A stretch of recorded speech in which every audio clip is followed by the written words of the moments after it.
Hi friends, welcome to మన Bommarillu. Upcoming రివ్యూలోకి వెళ్ళిపోదాం. భూమి శరత్చంద్ర దగ్గరికి వస్తుంది. శరత్చంద్రని చూస్తూ, నాన్న మీకోసం మీకు ఇష్టమైనది తీసుకువచ్చాను నాన్న అని ఇంకలా భూమి అయితే శోభాచంద్ర ఫోటోని అలా ఇంకా శరత్చంద్ర దగ్గరికి తీసుకువస్తుంది. నాన్న నాకు తెలుసు నాన్న, మీకు అమ్మ అంటే ఎంతో ఇష్టం కదా నాన్న. అమ్మని మీరు ఎప్పుడూ మర్చిపోలేక మీరు తాగుడికి బానిసయ్యారు. కానీ దాని తర్వాత మీరు నా వల్ల మీ మందు అలవాటుని మానేశారు. కానీ అమ్మని మాత్రం మీరు ఎప్పుడూ మర్చిపోలేకపోతున్నారు. నాన్న మీ గురించి నేను చాలా విన్నాను నాన్న. మీరు చాలామందికి సహాయం చేశారని, మీరు కలలని ఎక్కువగా ఆదరించాలని అనుకుంటారని. కానీ ఎప్పుడైతే శోభామ్మ చనిపోయిందో అప్పటి నుండి మీరు వాటన్నిటినీ పక్కన పెట్టేశారు. మీరు మళ్ళీ తిరిగి అవన్నీ చేయాలి. మీరు నా కోసమైనా మళ్ళీ తిరిగి కోమాలోంచి బయటికి రావాలి నాన్న, రావాలి అని చెప్పి పాపం భూమి తన మువ్వలని శోభాచంద్ర ఫోటోని ఇంకలా తన చేత్తో ముట్టుకోగానే ఇంక ఒక్కసారిగా అలా ఇంకా లైట్గా కళ్ళు తెరుస్తూ ఉంటారు శరత్చంద్ర. ఒక్కసారిగా షాక్ అయిపోతుంది భూమి. ఇంకా అలా అత్తయ్య అత్తయ్య అని పిలుస్తూ ఉంటుంది. అప్పుడే ఇంకా ఫ్యామిలీ మెంబర్స్ అందరూ రూమ్లోకి వచ్చి చూస్తూ ఉంటారు. శరత్చంద్ర అలా మెల్లగా కళ్ళు తెరుస్తూ ఉంటే అపూర్వ మాత్రం భూమి అమ్మా బావ కళ్ళు తెరుస్తున్నాడని చెప్పి హ్యాపీగా చూస్తూ ఉంటుంది అపూర్వ. ఇంకందరూ హ్యాపీగా చూస్తూ ఉంటారు. అలా ఇంకా శరత్చంద్ర అయితే భూమి అని చెప్పి ఇంకా భూమిని పాపం అలా తలపై చేయి వేసి నిమురుతూ ఉంటారు. నాన్న మీరు స్పృహలోకి వచ్చారు నాన్న, నాకు చాలా సంతోషంగా ఉంది అని చెప్పి భూమి ఇంకా చాలా హ్యాపీగా ఫీల్ అవుతుంది.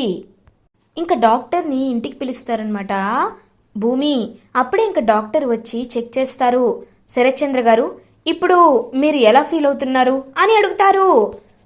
ఐఎమ్ ఓకే డాక్టర్, ఇప్పుడు కాస్త బెటర్గా ఉంది అని చెప్తారు శరత్చంద్ర. ఇప్పుడు ఆయనకి ఎలాంటి ప్రాబ్లం లేదండి, మీరు ఎలాంటి కంగారు పడాల్సిన అవసరం లేదు. He's all right now. కాకపోతే ఎక్కడికైనా దూర ప్రయాణాలు చేయడం మాత్రం కొంచెం మానుకోవాలి, కాస్త జాగ్రత్తగా మెడికేషన్ తీసుకుంటే చాలు అని చెప్పి ఇంకా హ్యాపీగా డాక్టర్ అక్కడి నుండి వెళ్ళిపోతారు. అపూర్వ బావా నువ్వు ఎప్పుడెప్పుడు కోమాలుండి బయటికి వస్తావా అని పాపం నక్షత్ర అయితే కనీసం భోజనం కూడా చేయట్లేదు బావా, ఎప్పుడు నీ గురించే ఆలోచిస్తుంది బావా అని చెప్తుంది అపూర్వ. ఇంకా శరత్చంద్ర అలా నక్షత్ర వైపు చూస్తూ భూమి వైపు కూడా చూస్తూ ఉంటారు. భూమి నేను నిన్ను బయటికి గెంటేశాను, కానీ ఎంత తప్పు చేశానో నాకు అర్థమైంది భూమి అని అంటారు పాపం శరత్చంద్ర. నాన్న మీరు నన్ను బయటికి గెంటేసినందుకు బాధపడద్దు నాన్న, మీకు అలాంటి హక్కు కూడా ఉంది. అయినా నేను మిమ్మల్ని వదిలి ఎక్కడికి వెళ్తాను నాన్న అని పాపం ప్రేమగా చెప్తుంది భూమి. అవునన్నయ్యా, నువ్వు కోమాలో ఉన్నప్పుడు ఏం జరిగిందో తెలుసా అని చెప్పి ఇంకా జరిగిందంతా డిఎన్ఏ రిపోర్ట్స్ గురించి కానీ భూమి తన కన్న కూతురు అనే విషయం కానీ అవన్నీ చెప్తుందనమాట మీరా.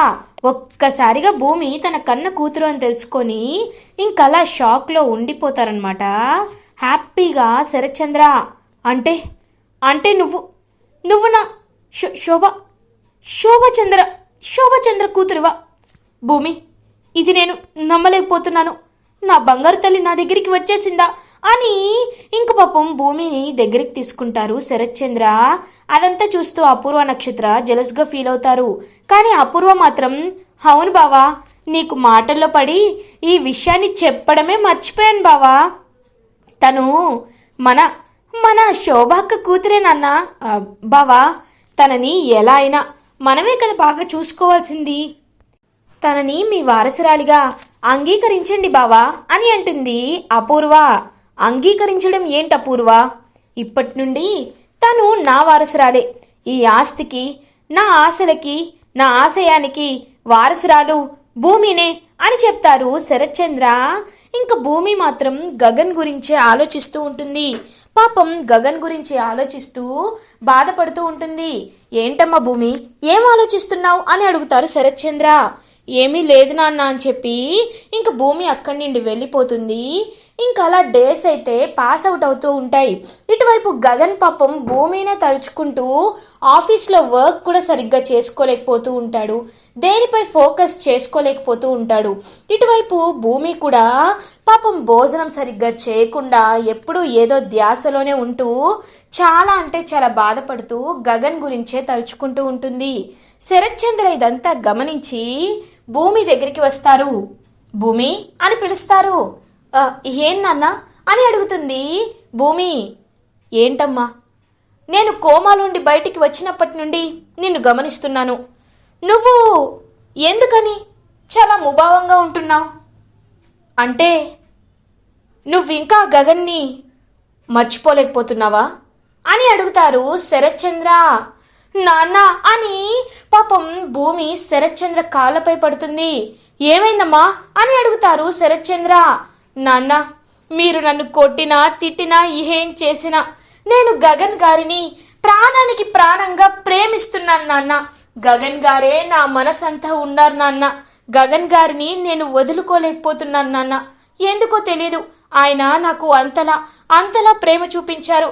అలాంటి ఆయన్ని మీకోసం వదులుకోవాలన్నా, మిమ్మల్ని ఆయన కోసం వదులుకోవాలన్నా ఇద్దరు రెండు కళ్ళ లాంటి వాళ్ళని ఎవరిని వదులుకోవాలో ఎవరితో సాగాలో నాకు అర్థం కావట్లేదు నాన్న అని చెప్పి పాపం భూమి అయితే చాలా బాధపడుతూ వెక్కి వెక్కి ఏడుస్తూ ఉంటుంది. ఒక్కసారిగా ఇంకా శరత్చంద్ర అయితే షాక్ అయిపోతారు. ఇంకా ఏమి మాట్లాడకుండా శరత్చంద్ర తన రూమ్లోకి వెళ్ళిపోతారు. ఇంకా అలా శరత్చంద్ర అటు ఇటు తిరుగుతూ బాగా ఆలోచిస్తూ ఉంటే ఇంకా శరత్చంద్రకైతే శోభాచంద్ర మాట్లాడినట్లు అనిపిస్తూ ఉంటుంది. చంద్ర అని శోభాచంద్ర పిలుస్తారు. ఒక్కసారిగా షాక్ అయిపోతారు శరత్చంద్ర. శోభ శోభ నువ్వు నాకు అని అంటారు.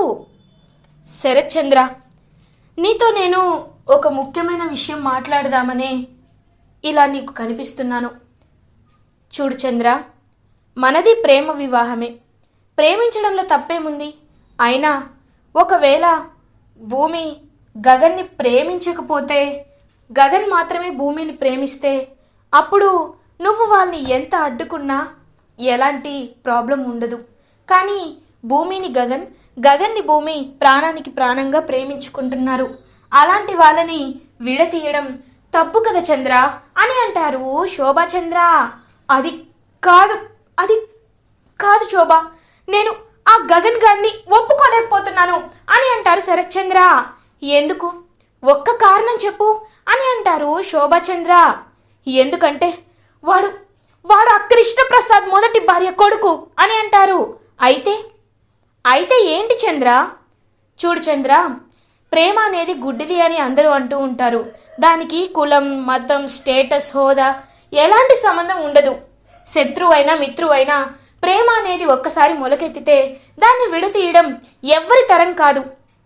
కేవలం నీ కూతురనే ఒకే ఒక్క ముద్రతో భూమి గగన్ దగ్గరికి వెళ్లకుండా నీ దగ్గరే ఉండిపోతుంది. అయినా కూతురి ప్రేమని కాదు అనడానికి మనం ఎవరు చంద్ర? తనకి తెలీదా తన జీవిత భాగ్యస్వామి ఎలాంటి వాడు అవ్వాలో అనేది? అయినా మా అమ్మ నాన్న ఎంతలా వద్దని చెప్పినా నేను నిన్నే ఎందుకు పెళ్లి చేసుకున్నాను?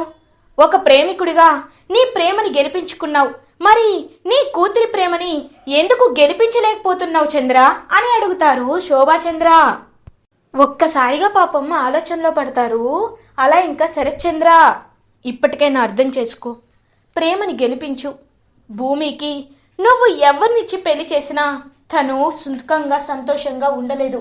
పిల్లల సుఖ సంతోషాల కంటే తల్లిదండ్రులకి ఏం కావాలి? చిన్నప్పటి నుండి భూమి ఎన్నో కష్టాలు అనుభవించింది చంద్ర.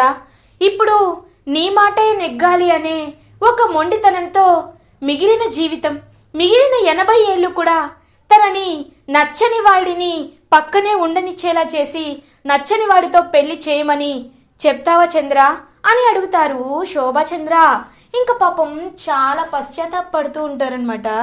ఇంకా శరత్చంద్ర, లేదు శోభ, లేదు, నువ్వు చెప్పినట్టే నేను ఆలోచిస్తున్నాను శోభ అని అనేసరికి ఒక్కసారిగా మెలకువ వస్తుందనమాట శరత్చంద్రకి. అంటే ఇదంతా నా కళ అని అలా చూసేసరికి ఇంకా పాపం శోభాచంద్ర ఫోటో దగ్గరైతే లైట్ వెలుగుతూ ఉంటుంది. శరత్చంద్ర శోభాచంద్ర ఫోటో వైపు చూస్తూ చాలా హ్యాపీగా ఫీల్ అవుతారు. ఇది ఇలా ఉండగా మార్నింగ్ అవుతుంది. శరత్చంద్ర భూమి దగ్గరికి వస్తారు. భూమి రామ్మా అని అంటారు. ఎక్కడికి నాన్న అని అడుగుతుంది భూమి. చెప్తాను కదమ్మా రామ్మా అని ఇంకా హాల్లోకి తీసుకువస్తారు. అపూర్వ, గోరింటాకు పిన్ని గారు, అందరూ అందరూ రండి అని అంటారు. ఇంకా అందరూ కిందికి వస్తారు. ఏంటి బావా, ఏంటి సంతోషంగా ఉన్నావు అని అడుగుతుంది అపూర్వ. చెప్తాను అపూర్వ.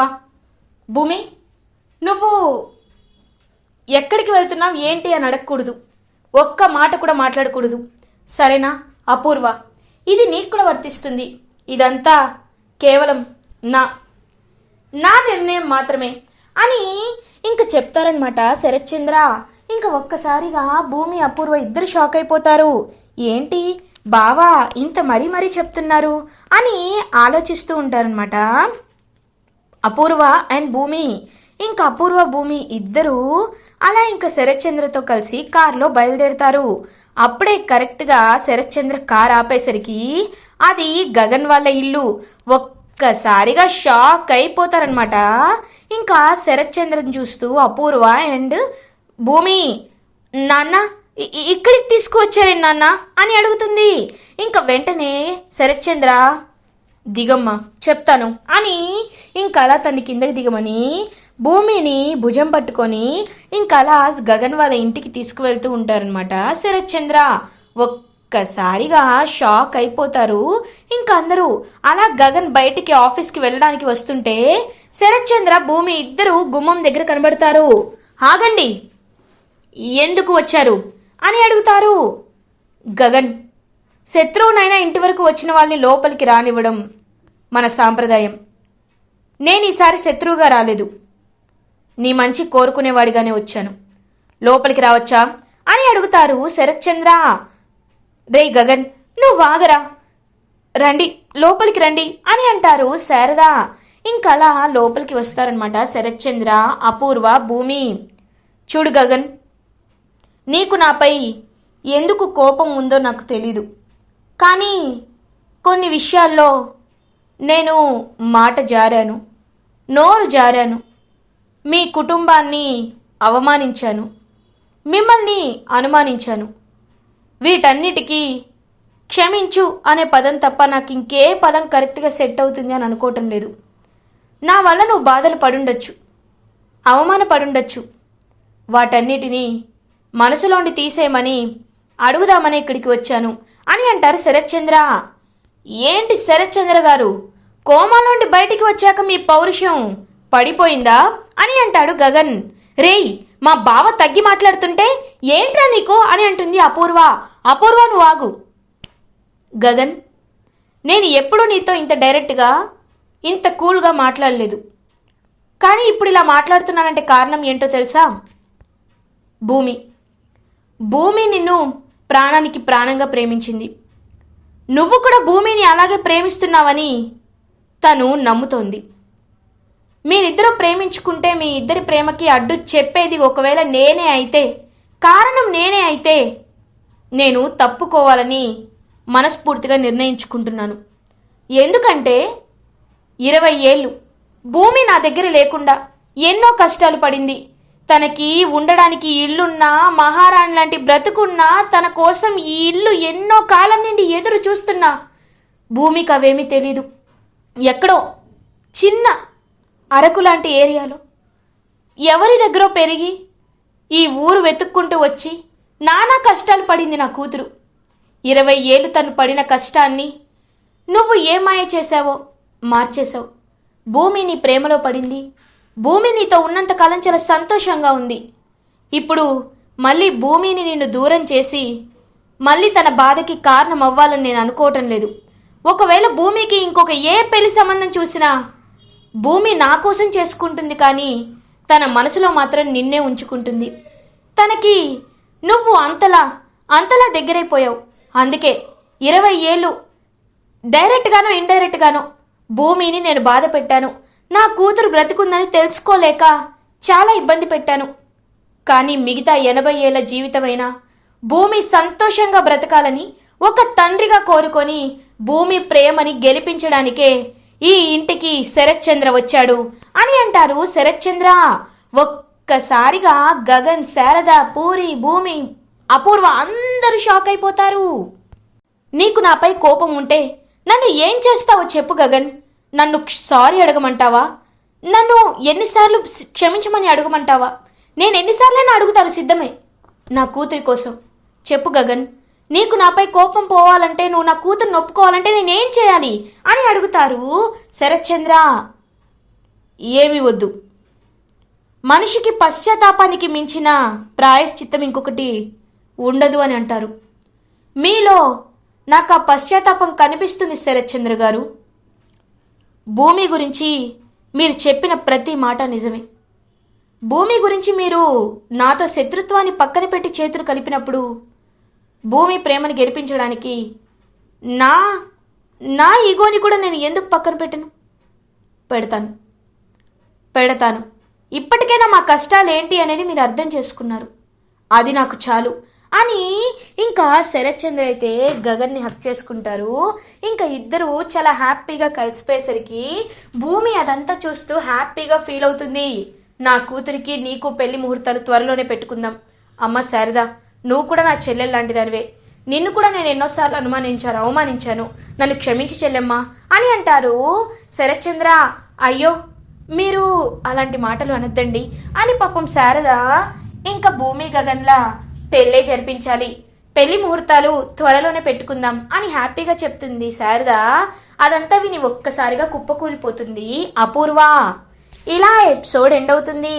ఫర్దర్ ఎపిసోడ్ రివ్యూస్ ముందుగా మీకు కావాలి అనుకుంటే మా ఛానల్ని సబ్స్క్రైబ్ చేసుకోండి. Thanks for watching.